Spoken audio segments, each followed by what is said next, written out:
we're hi folks. This is Adam. I'm a solution consultant at OpsLevel, and Ezra here with me as well. We'll do a more formal introduction in a second. I think we'll just wait another minute before we get started. But thank you all for attending. Really looking forward to today's session. Oh, I see. People weren't in. Got it. Okay. Yeah. Hi, everybody. Yeah, people are still filtering in. So yeah, just give it a minute or two here. Anyone know any good service maturity related jokes to get us started? I don't, embarrassingly. I really should up my game here. I was going to say that feels like self intro for you to drop some. I wish someday we'll get there.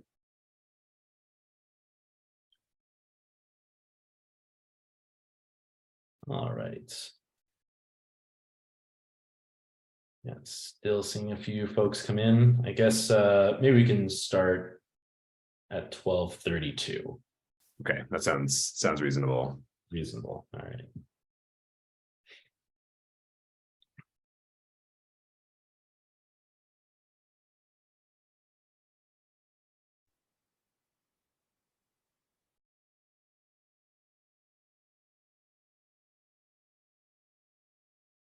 Okay, so 12:32, we can go ahead and get started. If anyone does know any good service maturity jokes, just throw them in the chat as we go, and we'll go from there. So, hi everybody, and welcome to our webinar today, our live demo, leveling up your service maturity. I'm Ezra. I lead customer success here at OpsLevel. I'm joined by Adam Del Gobbo, who is one of our solutions consultants.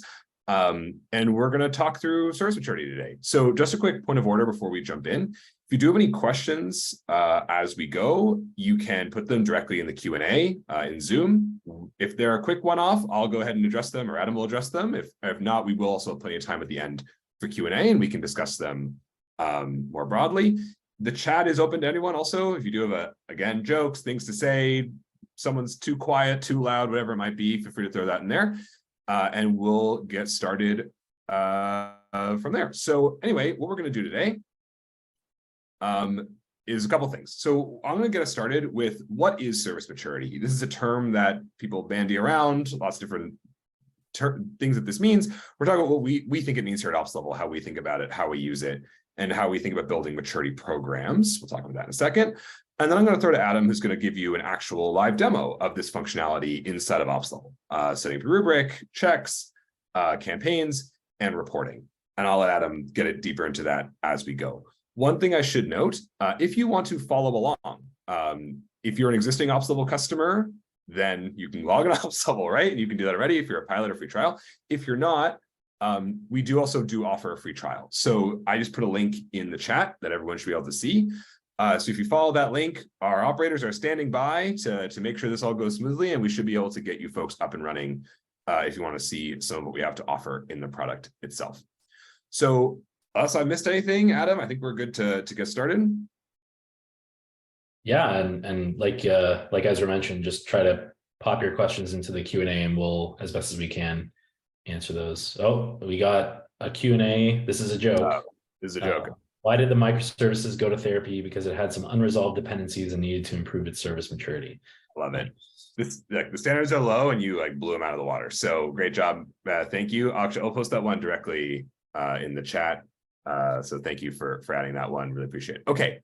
With that, I think I couldn't have asked for a more auspicious start. Let's dive in. So first of all, what is service maturity? So at OpsLevel, right, we talk about ourselves as an internal developer portal. If you're an existing OpsLevel customer, you've probably heard us talk about this by now. If you've consumed any of our marketing, you've probably heard us talk about this. But the idea for us is that development organizations follow this trend from disorder and uncertainty over here on the left, all the way through to a future state where we've automated built self-service, where we're living a true DevOps life, where teams are able to move quickly, there are standards in place, operations are built in and standardized and automated. People are building good software quickly and well. And that's a thing that we at OpsLevel think very carefully about. What we're talking today is only one aspect of this, which is service maturity specifically, which is work that we do to drive and improve operational performance of services. And we'll talk about that more in a second, but you can see some of what that involves here, right? Cataloging, team effectiveness, defining a robust maturity rubric, getting rid of technical debt, right? There's all sorts of elements to this that we talk about, but at the end of the day, what it comes down to is we want to help drive towards automation, drive towards delivering good software, which hopefully we're all aligned with. It's why you're here. It's something that you've already think about and care about. We should talk about defining this term. So a couple of things here to think about. So for us, we use this term service maturity. It goes by many names, including some OpsLevel customers call this something different. We are using it somewhat holistically to describe a battery of different things. So operational readiness, service health, operational excellence, right? These sort of often, right, these different sort of operational non-functional requirements. We'll talk about that in a second, but this work often comes from various different places. So your security team, your reliability team, your engineering leadership, architecture, your governance and compliance groups, all sorts of people have requirements. What unites these things is two things. One, they're non-functional, right? This is stuff that is not building new functionality for your customers. This is stuff that is making your software better, is one. And two, the way we think about these is these are things that are defined outside of a service owning team, but for which a service owning team is responsible. So my security team needs every service and every team in our org to do X thing, right? And then every team is going to go about doing that thing for each service, library, whatever it might be, right? They're going to go through and do it. And that's the unifying trend of what we think about when we talk about service maturity. It's work that's defined by team A and consumed and done by team B. And that's what we're going to talk today is the functionality in OpsLevel to help communicate from platform teams, right? Mature check writing teams, maturity driving teams to service owning teams. And that's what we're going to get into in the demo. When we talk in broader terms, the way we're going to solve this, the way we're going to drive this maturity is through a thing called a maturity tracker. And Adam's going to show what this looks like in OpsLevel at length. If you're not an OpsLevel customer, you probably have some sort of spreadsheet or battery of spreadsheets where you do this today. But we think there are good attributes of what makes for a good maturity tracker, which is it's aligned. This is a euphemism for people actually care about this work, right? It's very easy for a team to say, hey, please do this. Very hard to say, this is a priority for us this quarter. Here's what we're going to, here's the product we're not going to build so we can build this instead. It's consolidated. Rather than having a series of different lists, like here are security ones, here are liability ones, here are governance risk compliance ones, it's all in one place, right? This is the work your team has to do. And finally, it's prioritized. It's clear what I have to work, what I as a service owner have to work on first, what can wait, what is the critical thing I have to do across these different functional requirements.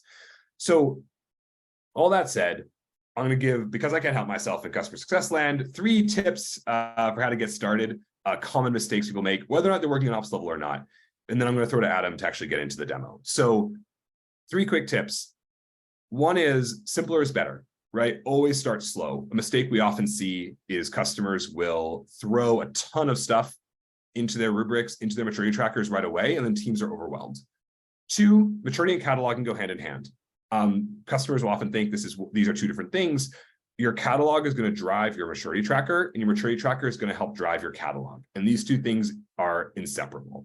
And finally, we often get this question of how many checks is too many checks? How many requirements is too many requirements? And that is the wrong question. The right question is, how long does it take you to fulfill the requirements within a certain level or a certain period, right? It's if one Ruby upgrade is not equal to one tag that you apply to a service, right? Different things at different amounts of time. And so you should be measured these in time.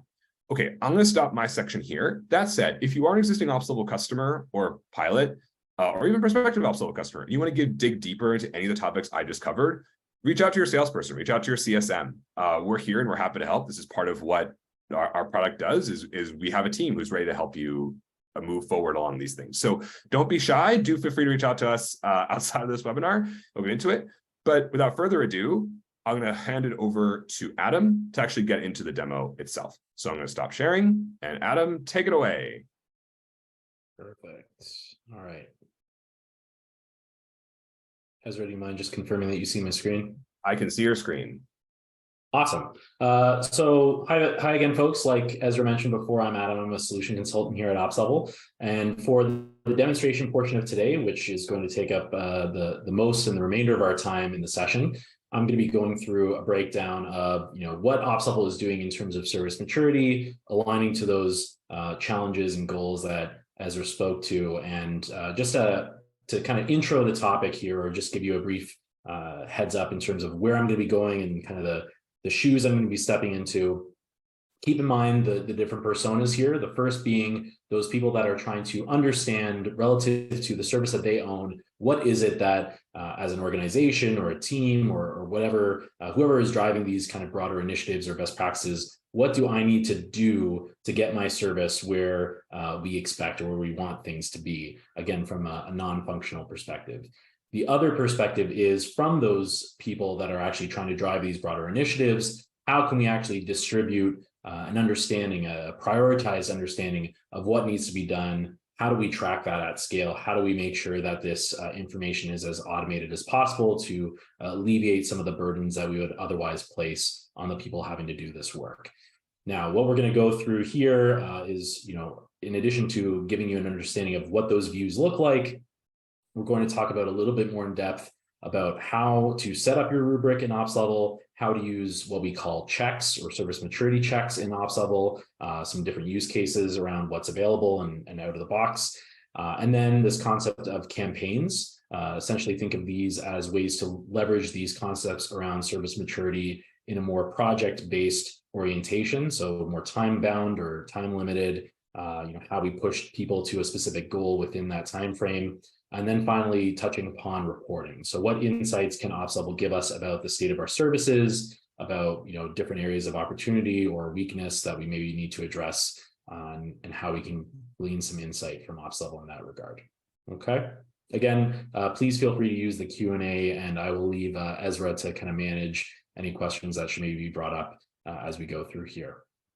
All right. So with that all in mind, again, the first thing I want to kind of talk through is from the perspective of the people that are actually consuming information about what needs to be done relative to their service after some folks have already built out maybe what best practice or best these industry standards look like and how we want to implement them in OpsLevel. So looking at my service, I'm part of the order management team that owns the shopping cart that's being tracked in OpsLevel's software catalog. I can look at that maturity report. I can see at a top level that we're currently sitting at an overall grading of silver, and exactly what work needs to be done to get my service up to that next step, which in this case would be that gold level. So here, what OpsLevel has done for me is through the configuration done by my platform team or maybe my security compliance team, that is totally dependent based on how your organization works and how they view kind of the responsibility of creating these standards or best practices. I can see from within this maturity report exactly what's been done to date, aligned to these different levels. So the most foundational items being aligned to, in this case, my bronze level, maybe those slightly less foundational things, maybe already having looked at some of the prerequisites that have been completed. These are the next stage items that have, in this case, already been done. And currently I'm working towards that gold level. I have 5 remaining items to do, 12 already completed. So here OpsLevel has broken down for me exactly what needs to be done, what I need to target, and in this case, specifically the work items left to achieve in order to achieve that gold level, that gold rating. So again, this is from the perspective of the service owner. And my work to do based on what I see here is effectively, whether it's changing code, addressing items related to security, maybe it's adding metadata in the catalog itself, based on only things that me and my teammates would ever know. Those can be, of course, completely different organization to organization, or even specific to my type of service that I'm managing here. Now, if I were to step into the other persona that we mentioned earlier, looking at the service maturity rubric, this is more of where those teams that are trying to drive the specific standards at large are going to be often operating. So actually building out these requirements, aligning them to services, ensuring that teams are properly being measured and the services, of course, that they own and manage. This is where that work is going to be done, where that configuration is going to be done. Of course, this doesn't have to happen necessarily in the UI of OpsLevel specifically. We do support Terraform as a way to manage all of this in code.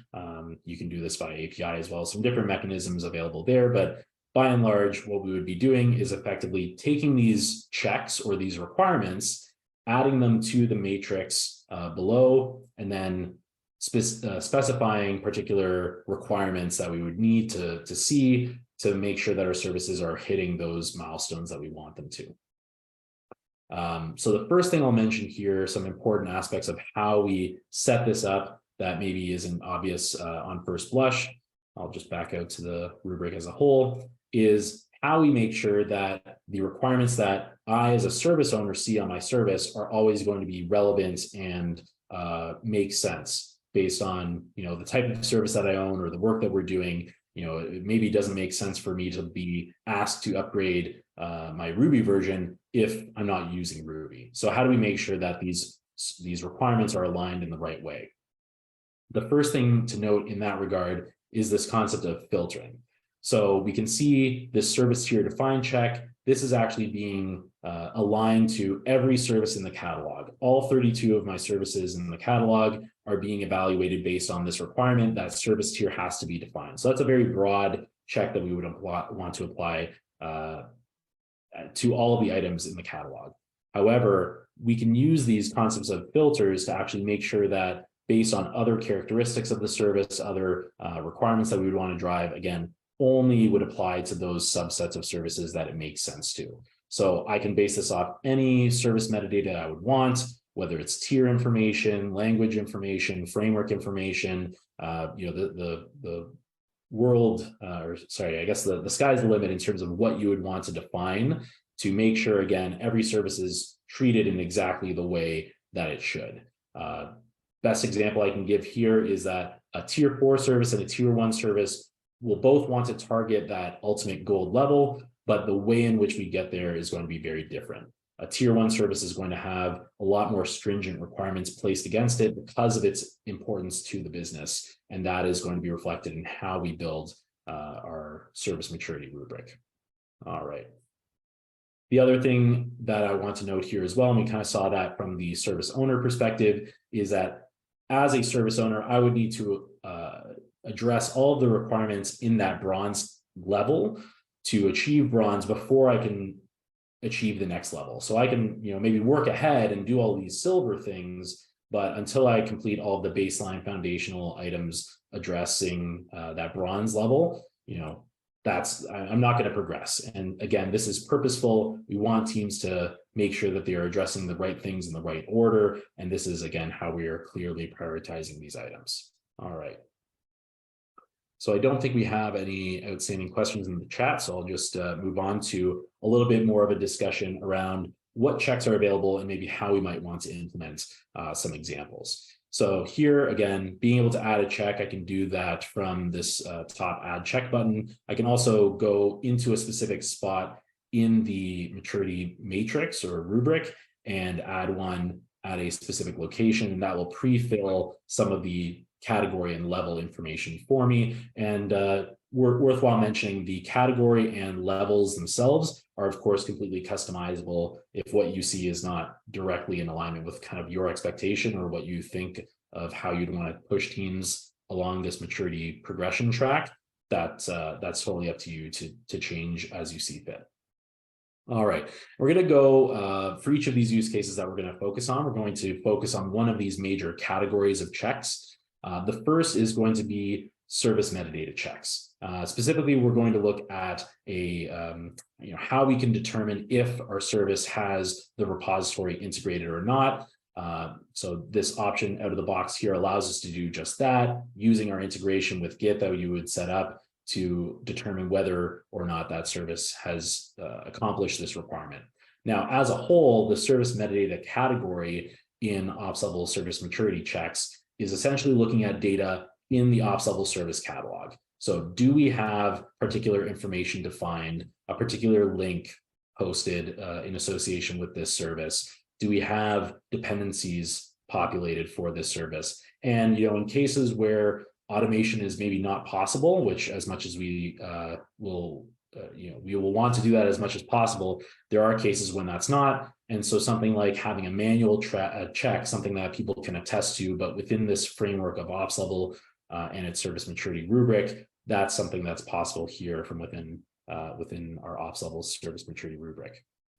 So here I can see that for our repository integrated check, if I click on that, I'm provided some options. So I can populate, change the name of this if I want to. I can again adjust that filter. So what scope should this service maturity check align to in terms of the services within the catalog? I can also define a check owner. So this is helpful information so that if someone's having trouble based on the context given about what they need to actually do to pass this check, they can actually go back and maybe question the team, because, much like we have services that are owned by teams, we will also typically want to have checks that are owned by teams so that we can understand where they've come from, why they're there, maybe ask some questions of those teams in the future.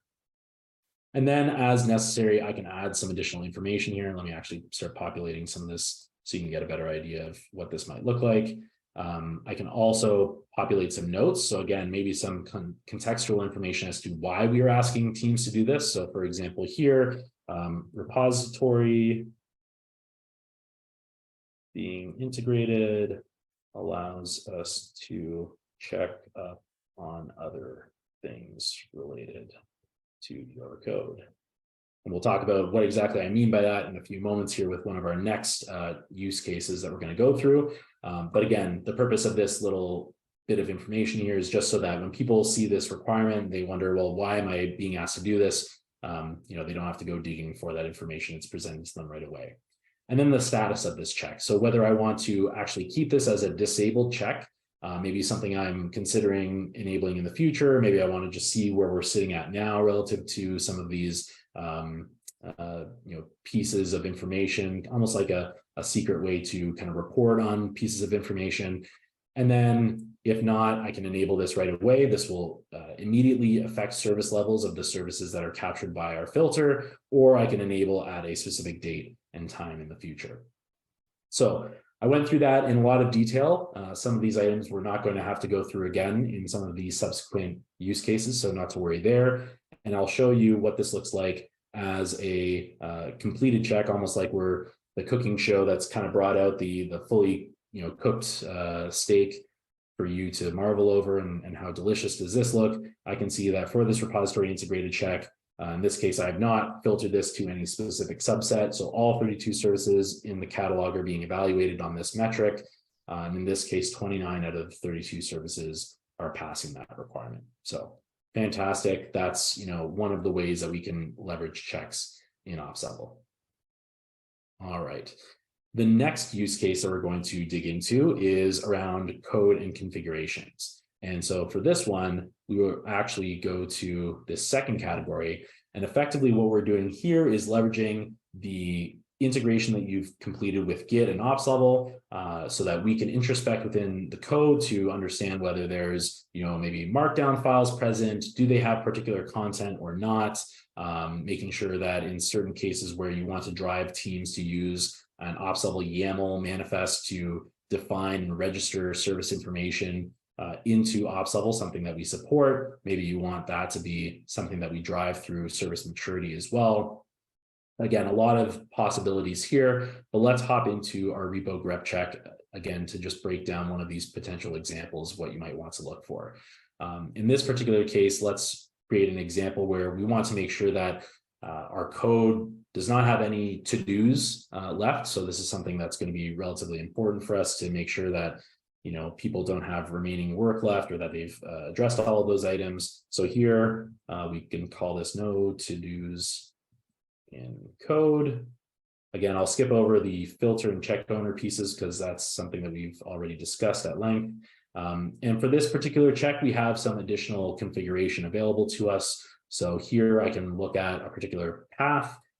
So in this case, I'm actually going to not specify any particular file.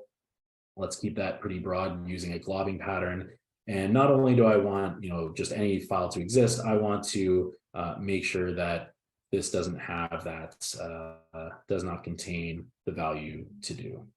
And so this is something that now, if I were to run this check, this would be able to look at all of our code for all of our services, all of their repositories, confirm whether or not they have any of these to-dos referenced in the code. If they do, then that service would fail this check. And again, going back to our our state coming out of off the grill, perfectly done. We have this no to-dos in code. In this case, this has been scoped to our tier 1 services. And of those 7 services that are considered tier 1, 6 of those are passing. And so again, an example here of what we could be doing.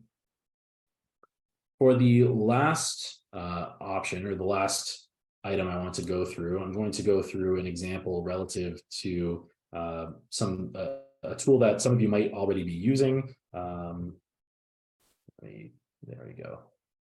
All right, which is SonarQube. And so in this particular case, this concept of integrations, we want to take data points from tools that are external to OpsLevel that we're using to evaluate how our services are doing. Some facet of service maturity is being identified or measured by these other tools. We want to incorporate those points of data into OpsLevel and better understand how this service is doing for a number of reasons. One, teams might not be aware of those other tools, where to find that information. We want to give that in context with all these other prioritized requirements. Again, why that concept of that level progression and how we show and how we prioritize items is super important. And effectively here, you have the ability to customize whatever use case it is that you want. But we've also gone through and for some number of specific tools actually understood what are the typical use cases that people would want to evaluate. How would we go about doing that? How would we interpret these data points from those different solutions in order to incorporate them properly and effectively within OpsLevel? So in this particular case, let's look at this SonarQube example. And in this case, we will want to understand whether services caught within the scope of this check are actually passing security rating. So you can see we actually have some different options available out of the box, some kind of templated examples here. We're going to leverage a particular SonarQube integration endpoint that we've created, so you can push data to us. We've have those instructions within the app and within our documentation to let you know exactly how to push that data to us. And then what would be configured here, and again, we've gone through the effort of doing this at a baseline for these specific use cases, is creating 2 JQ expressions, one to interpret the JSON payload that we're going to receive to understand what service we're actually looking at or referencing with this payload, and the second to allow us to evaluate whether the service is doing what we would expect it to or not. So in this particular case, looking at the project key within the payload is going to tell us what service is actually being referenced. And then in this case, we want to look at the new security rating for that particular quality gate condition and determine whether the status is equal to error or not.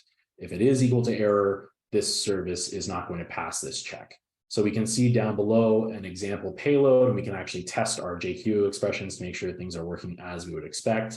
We can see the project key value just to align to the example we saw earlier with the shopping cart. I'm going to update that value to carts. And then we're going to see down below the new security rating status is okay. So when this payload comes to OpsLevel, what we would see is that this is evaluated, showing that it's the cart service that we've identified and that the check has passed. So this found service information is how we know to relate that data to the appropriate service in the catalog. So again, all of that is handled automatically. There's no manual intervention or having to translate information manually. And as part of that, whether that service passes or fails, that's automatically going to get passed back to the appropriate services maturity rubric report. Now, we can perhaps have an example where a day later or a couple of days later, I believe that's all capitalized, some change has been made, and now that causes this check or this analysis to fail because we actually have that status as error. So again, every time we receive that payload, this check will run relative to whichever service or services are referenced and pass back those appropriate values to those reports. Again, kind of backing, pulling this out of the oven. We have this check for passing security rating, 7 out of 7 services that we're matching against, again, using that tier 1 filter. All of those services have received this okay or not error payload in OpsLevel, and so all those services are passing what we would expect them to do. All right, any questions here from the audience? None so far. But again, if folks do have questions, feel free to post. We can handle them later or live as we go. Awesome.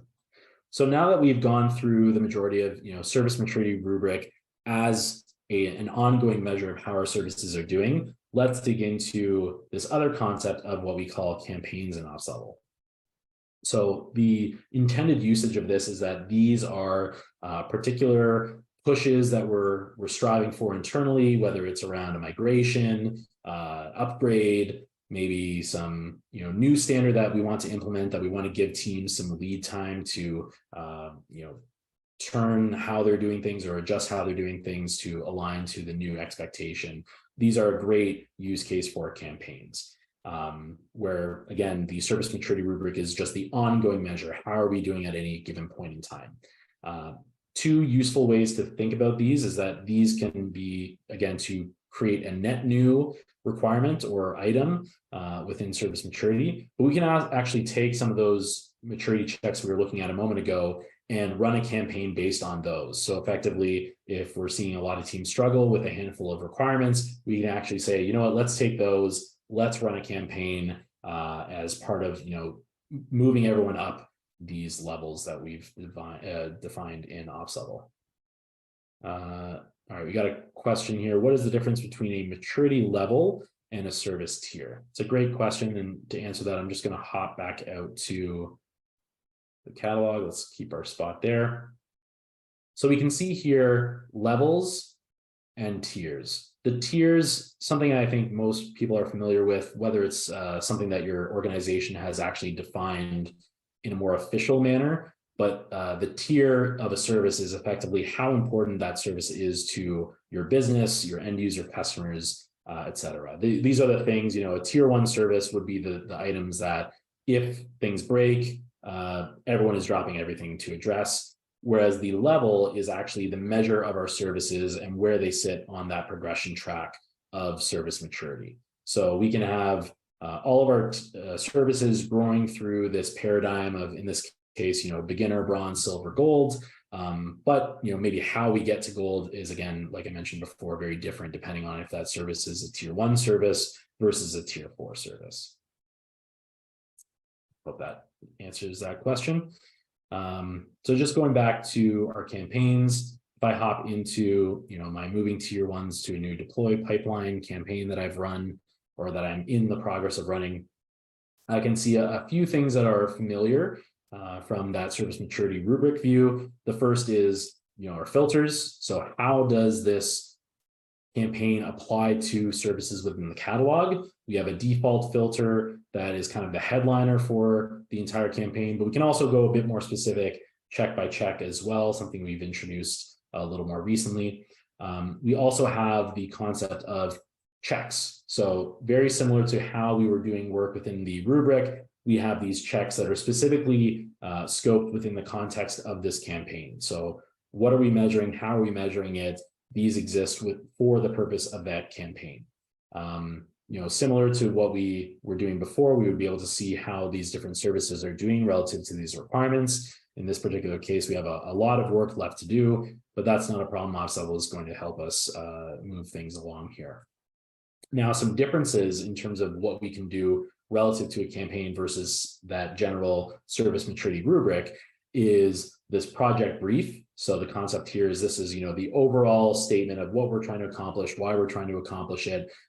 Think of this as kind of those notes on a per check basis, but a bit more high level, a bit more 30,000 foot view.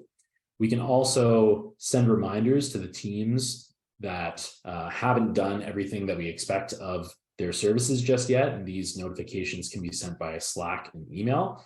So again, a great way that we can communicate with teams, letting them know that, hey, there's a new campaign running relative to their services. or perhaps, we're nearing the end of this campaign, maybe we have a week left, please make sure you take some time over the next week or the next sprint to focus on some of this work. It's really important for the organization. So again, some ways to actually communicate with the teams more directly using OpsLevel that there's some work items to be done.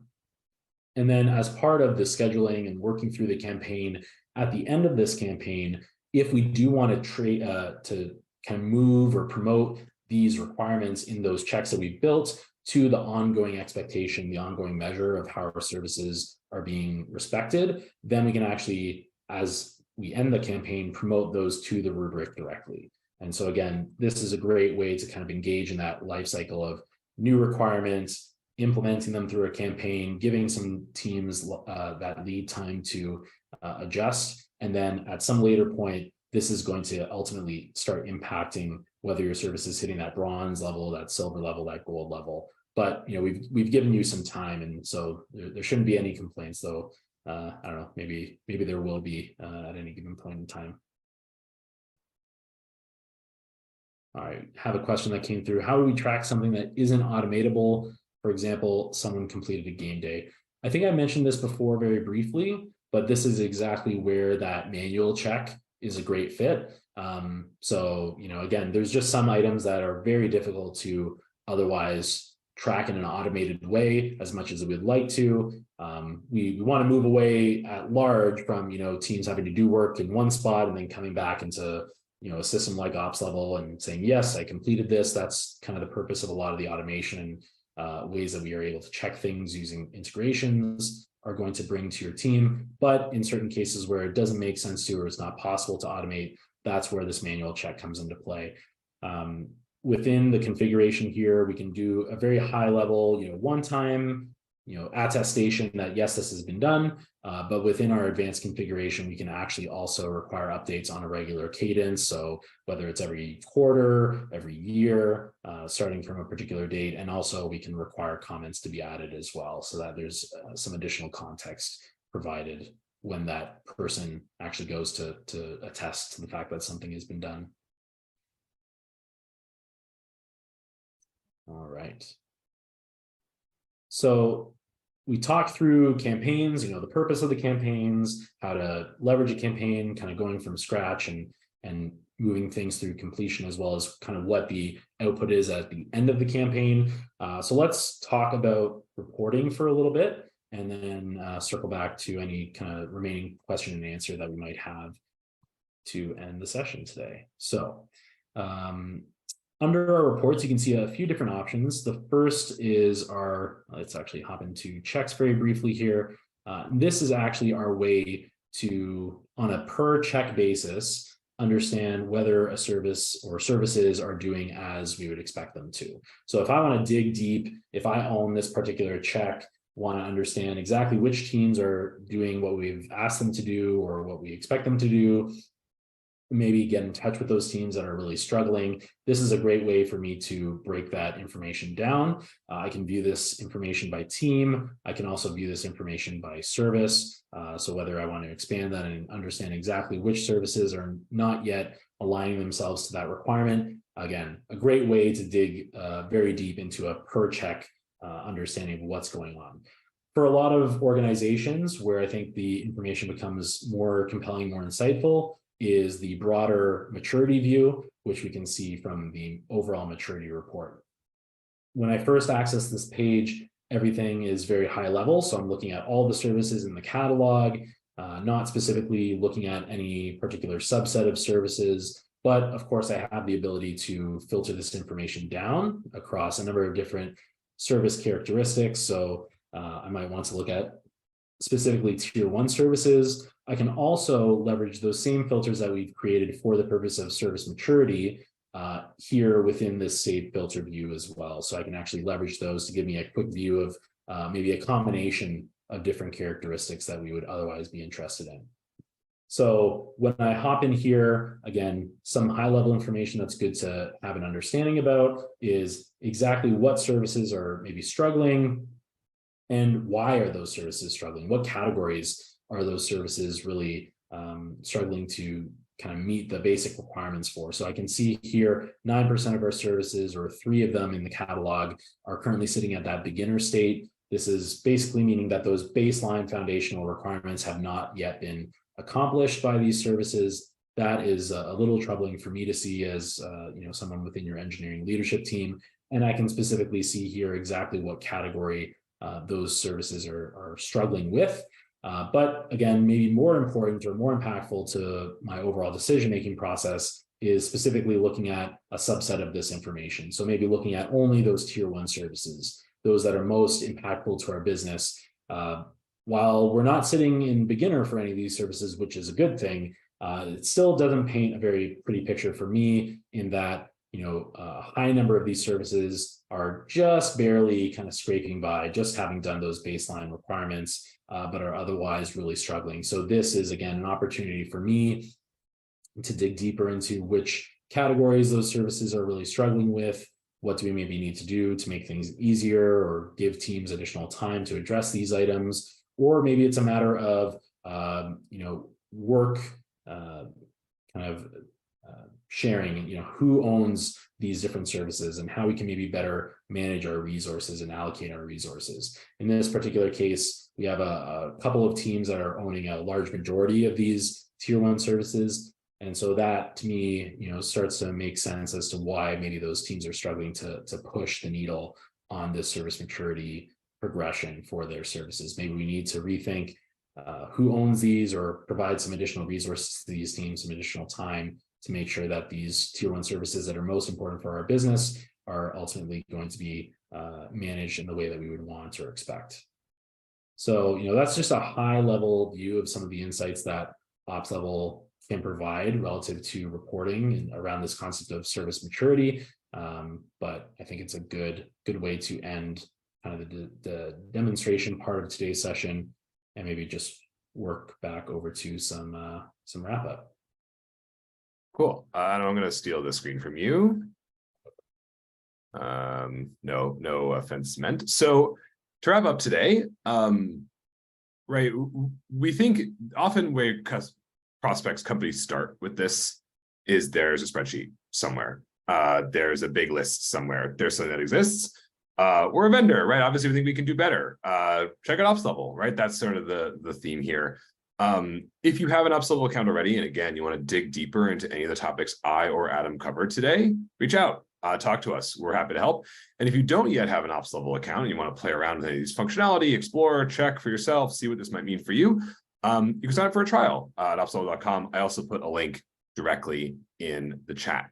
So from there, the last thing we're going to do today is Q&A. If anyone has any questions, thoughts, feelings, they want us to address, share, anything that we could go back over that'd be useful, how customers implement, how we can do X, Y, or Z in the product, let us know. And yeah, Adam and I will be staying on the line and happy to continue to answer questions. And I see there's actually already one there. So we'll go ahead and take that, but please don't be shy if you do have things you want to talk about or questions you want to answer. We're happy to do it. Okay. So with that in mind, we do have a question here on who owns service maturity. So if I understand this question correctly, is like who is responsible, right, for a rubric? Who's responsible for like owning this at different companies? Adam, I'm gonna take this one. So I think in general, we've seen different approaches, and depending on the size of the company. For our larger customers, sometimes have a architecture review board or a maturity review committee where new checks are submitted, and it's their job to ensure that those bronze, silver, and gold levels Adam showed are A, aligned, B, reasonable, right? Some of our smaller customers, this is an architect, this is tech leads, this is their 1 or 2 platform engineers, right? This is a sort of grassroots effort by whoever it is, the org who cares most about it. So we've seen different approaches. What's critical from our perspective is that somebody owns it. There is a group within the organization who takes responsibility for driving and owning maturity writ large, even if they've delegated check creation to other folks in that scale. So I think that hopefully answers that question. And we can move on unless there's anything else, Adam, you want to add on that one. Yeah, no, I think you answered it perfectly, and definitely you've seen, the entire gamut of how organizations do this from the customer success perspective. We do have a question as well from Tanzib. Do you have to be an admin to create checks? It's a great question. So as far as things go today, yes, that's the case. So we have kind of an admin user and a user. And so admin users are the ones that actually have the ability to create, update, delete checks on the rubric. Whereas a normal user only has the ability to go to that service maturity rubric page and be able to open up and just look at conditions that have been set within or the configurations that have been set. We are looking at reworking some of what role-based access looks like in OpsLevel. So this is potentially going to change in the future and to be a bit more granular, but yes, that is the current case today. Cool. Okay, great. Any other questions? Give it the 7 seconds of silence. I also will say, Tenzi, to your question earlier, we think this is like a feature, right? Like, I think it's critical that whether or not we admins, we do not recommend you let anyone at your org who wants to create a check. You can have a business process in place that anyone can propose a check. Right, that's the thing we've seen other customers do that's very successful is anyone across the org who has an idea for something we can do to improve our maturity level, right? Anyone can submit, but someone has to approve, right? Someone has to actually, that owning team has to actually be the ones to put into OpsLevel because you're assigning work, and that should be something that is done centrally.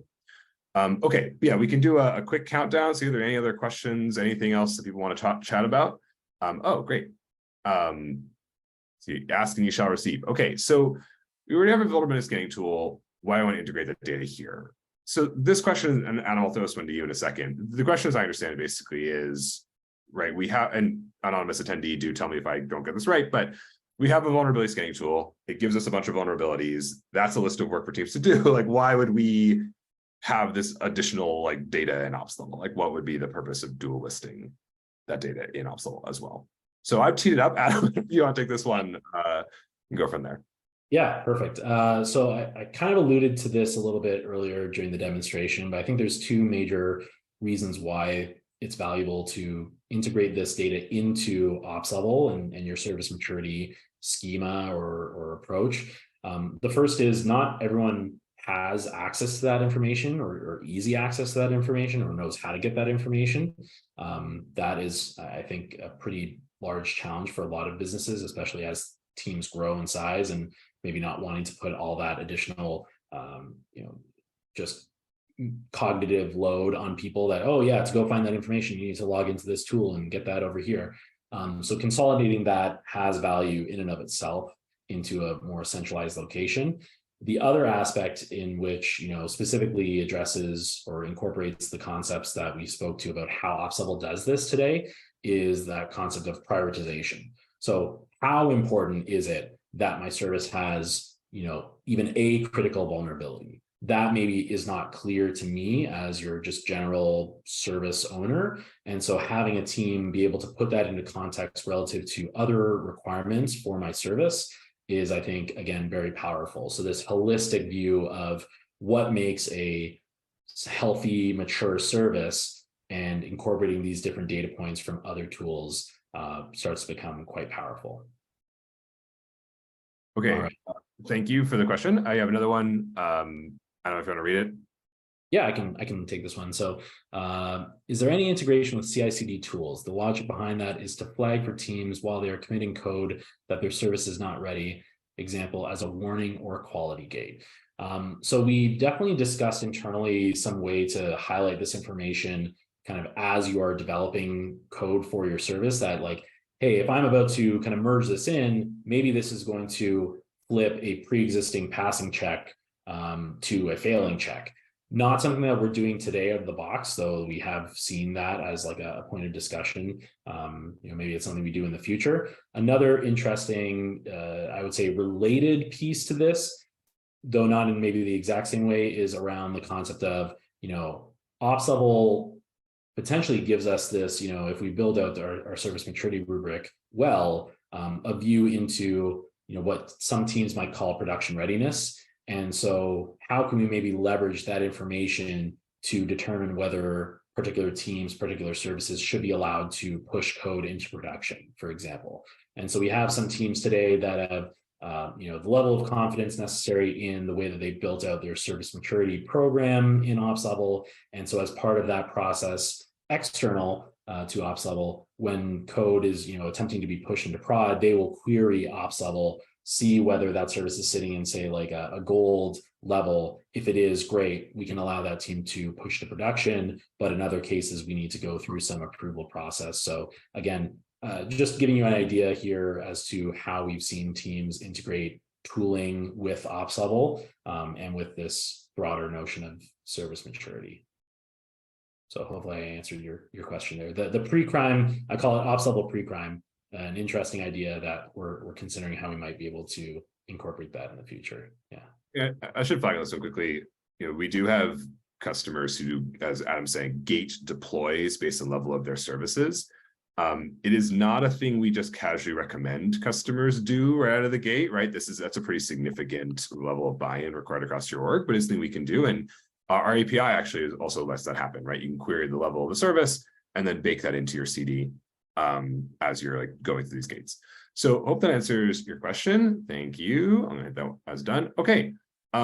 Other questions, thoughts, feelings that we can talk about?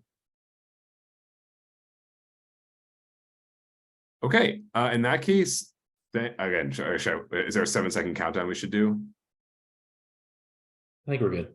Okay, so yeah, thanks everyone for attending and taking the time. I hope this was interesting. I'll parrot it back again. If you do have additional questions, want to follow up, we end this webinar and you think, oh yeah, I had a thing I wanted to talk about, like, do feel free to reach out to us, your OpsLevel rep, or sign up for a demo, come chat with us. We're here and we're happy to help. So without further ado, I'm going to end this here. And again, thanks everyone for attending. It was fun to do it. Okay.